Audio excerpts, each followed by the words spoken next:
This video will show you the steps for making the special connective tissue rebuilding broth, a central component of the regenerate phase of R2M. This special broth is rich with the building blocks of cartilage, tendons, and ligaments. This video primarily addresses non-vegetarians and includes footage of animal bones. If you are a vegetarian and find this offensive, it is best not to view this video. Vegetarians are suggested to substitute animal bones with lentils, mushrooms, and spinach, which are high in calcium, minerals, and protein.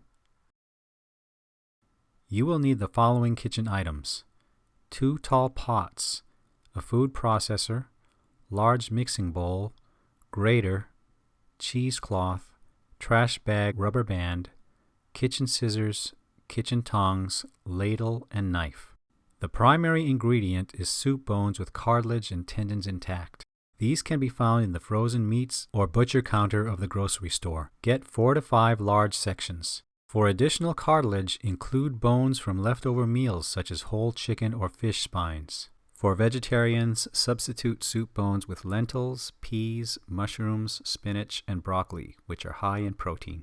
Eggshells from pastured eggs are included for their natural egg membrane, which is an excellent source of collagen, glycosaminoglycans, and hyaluronic acid, 3 nutrients critical to joint health. Fresh turmeric can be found in areas where there is a South Asian presence. It contains curcumin, a phytonutrient known for its powerful anti-inflammatory and antioxidant properties. If the grocery stores in your area do not carry turmeric, alternatively you can add 1/2 cup of bulk curcumin powder to the broth.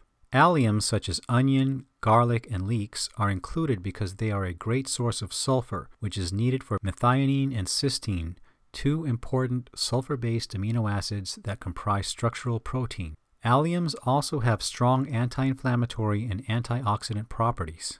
Broccoli crowns are included for their especially powerful antioxidant properties as well as their sulfur content. To make things go faster, gather and prep all ingredients and kitchen equipment ahead of time. First, fill a tall pot with water 2/3 full. Use the tongs to put soup bones in pot. Add salt and about 1/4 cup of vinegar.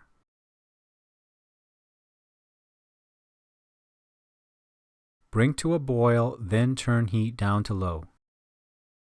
After about 20 minutes, use a strainer to remove cooked blood from the surface. Add leftover chicken bones or fish spines if you have them.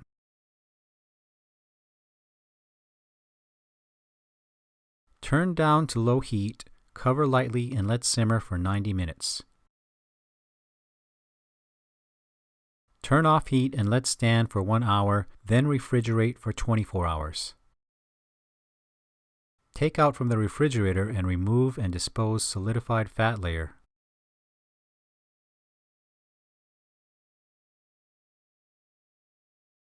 Remove soup bones and place in bowl.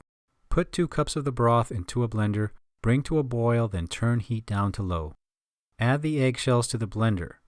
Blend until eggshells are the consistency of coarse sand.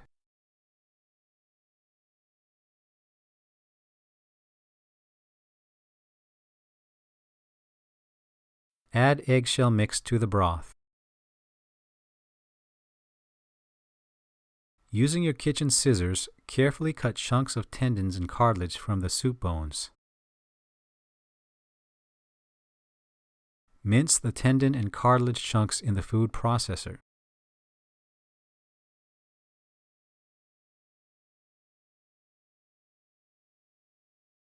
Add the tendons and cartilage to the broth. Finally, grate 5 turmeric roots into a small bowl. Mince half a large onion or a whole smaller onion and 4 cloves of garlic in the food processor. Chop 2 to 3 leek leaves and the bulb and stalk into thin slices. Add onion, garlic, and leeks to broth. Add grated turmeric to broth. Add broccoli crowns to broth. Leave on low heat for 1 hour.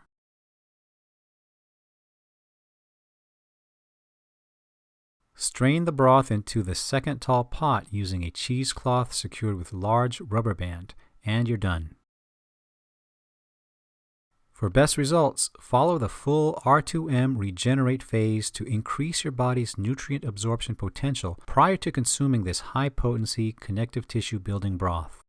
Drink a cup of the broth with your first meal of the day after an 18-hour fast and/or right before you go to bed, daily for a month, then 2 to 3 times a week thereafter.